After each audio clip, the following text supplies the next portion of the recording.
वाहन संचालन समिति का हुआ शपथ ग्रहण। वृंदावन नव गठित ई वाहन संचालन समिति का बुधवार को शपथ ग्रहण हुआ। संस्था के संस्थापक ताराचंद गोस्वामी ने नव नियुक्त पदाधिकारियों को उनके पद व गरीब वर्ग के हितों की रक्षा करने की शपथ दिलाई। वृंदावन की यातायात व्यवस्था में सहयोग के लिए एक नवीन संस्था का गठन हुआ है। बुधवार दोपहर को गौदलीपुरम स्थित एक भवन में नवीन ई वाहन संचालन समिति का शपथ ग्रहण समारोह हुआ। समिति के संस्थापक एवं मुख्य अतिथि ताराचंद गोस्वामी ने संस्था अध्यक्ष साध्वी लक्ष्मी प्रियापुरी, उपाध्यक्ष सौरभ कुमार, देव ठाकुर आदि अनेक नव नियुक्त पदाधिकारियों को पद एवं गरीब कमजोर वर्ग की सुरक्षा एवं उनके हितों की रक्षा करने की शपथ दिलाई। ताराचंद गोस्वामी ने कहा कि संस्था का उद्देश्य प्रशासन के साथ मिलकर नगर की यातायात व्यवस्था में सहयोग करना है।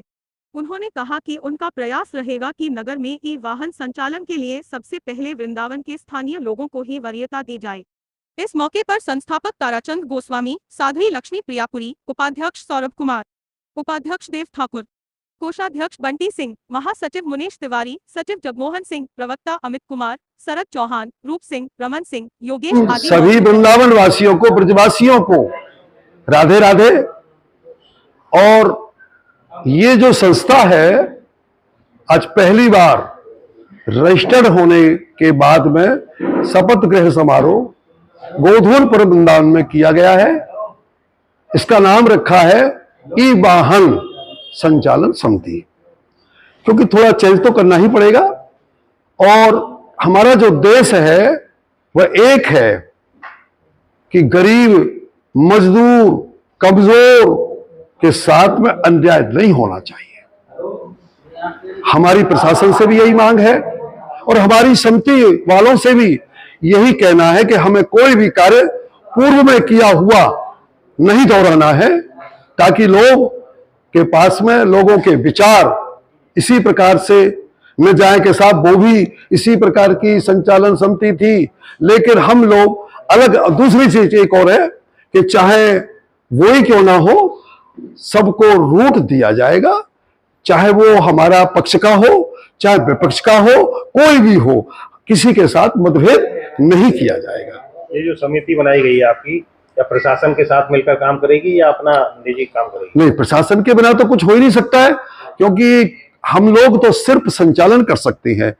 यदि कहीं किसी का कोई आधार कार्ड नहीं है, कोई नाबालिग है या जिसके पास 4 कागज नहीं हो, आधार कार्ड, लाइसेंस और बीमा, इस प्रकार से यदि नहीं होंगे तो वो कभी संचालन नहीं कर पाएगा। ये हमारा ध्येय है और हमारा लक्ष्य भी है कि कम से कम हम एक संदेश इस प्रकार का देव ब्रज के अंदर वृंदावन में कि पूरे देश में हमारी बात पहुंचे, यही हमारा उद्देश्य है। यातायात व्यवस्था को सुचारू बनाने के लिए प्रशासन के सहयोगी रहेंगे? हाँ, बिल्कुल सहयोगी रहेंगे, क्योंकि बगैर प्रशासन के तो कोई काम चल नहीं सकता है। एक चीज और रखा है हमने कि जैसे पहले वृंदावन वासियों को जो तय हुआ था उन्हीं को रूट दिया जाएगा, अन्यथा कोसी, छाता, नंदगांव बरसाने वाले को नहीं देंगे हम। कितने लोगों को मतलब रूट दिया जाएगा, कितने रिक्शाओं का संचालन? जैसे पिछली बार में था 2000 का, तो हम भी चाह रहे हैं कि 18 से 2000 ही दिए जाए। यदि कोई बढ़ेगा तो वो प्रशासन जाने, उसके लिए हम लोग चाहें कि गली छोटी है तो कम से कम यदि होंगे तो हमारा संदेश जाएगा और जाम नहीं लगेगा। कैसे व्यवस्था बनेगी, कौन रूट का आवंटन करेगा? ARTO रहेंगे, इसमें पुलिस रहेगी, और हम चाहते हैं कि जिस दिन लॉन्चिंग होगी हम जिलाधिकारी महोदय को भी बुलाएंगे।